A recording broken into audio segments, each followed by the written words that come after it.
Hi అండి. ఈ short అయితే మేము విలేజ్‌కి వెళ్ళకముందు తీసిన షార్ట్ అనమాట. సో, మ్యారేజ్ డే ఉందనేసి మా అత్తమ్మ, మా నందిని వాళ్ళ మమ్మీ వాళ్ళ మ్యారేజ్ డే అనమాట. బ్లౌజులు ఇచ్చింది. ఇక కుడదామనేసి పెట్టుకున్నాను. పిల్లలైతే లక్కీ బాబు తింటుండు. హనీ పాప అయితే పడుకుంది. నేనైతే బ్లౌజ్ అయితే స్టిచ్చింగ్ చేసుకుంటూ కూర్చున్నాను. ఆ బ్లౌజులయితే ఆల్మోస్ట్ అందరివి ఇచ్చేసే వెళ్ళాను. డబ్బులు కూడా అందరూ ఇచ్చేశారు. కాకపోతే మళ్ళీ వచ్చాయి గిరాకీ. అంటే నేను ఊరికెళ్ళక ముందే వచ్చాయి.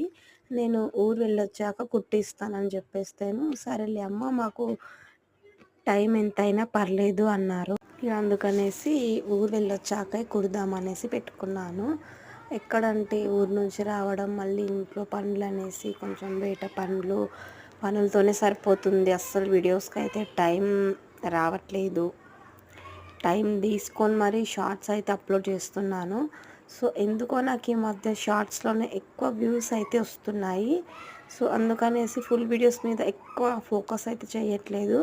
అంటే తెలుసు మానిటైజేషన్ కావాలి, వాచ్ అవర్స్ కావాలి అంటే మనకు ఫుల్ వీడియోస్ మీదే వస్తుందని. కానీ ఏం చేస్తామండి, ఫుల్ వీడియోస్ మీద అస్సలు వ్యూస్ రావట్లేదు. అందుకనేసి షార్ట్సే కొంచెం ఎక్కువగా పెట్టడానికి అయితే ట్రై చేస్తున్నాను. అయితే ఈ బ్లౌజ్ అయితే కంప్లీట్ అయిపోయింది. బ్లౌజ్ వచ్చేసి పింక్ వచ్చింది. హ్యాండ్స్‌కి పెద్ద బార్డర్ వచ్చింది. శారీ అయితే బ్లూ వచ్చింది. అయితే నేను శారీలోని కొంచెం క్లాత్ తీసుకొని ప్యాచ్ లాగా నెక్‌కు, బ్యాక్ వేసేసి డోరీస్ కూడా అదే క్లాత్‌తో పెట్టేశాను. ఫైనల్లీ బ్లౌజ్ అయితే ఇలా ఉందండి. సో, నచ్చింది అనుకుంటున్నాను. Video please like, share, subscribe అండి. Thanks for watching. నెక్స్ట్ షార్ట్‌తో మళ్ళీ కలుద్దాం.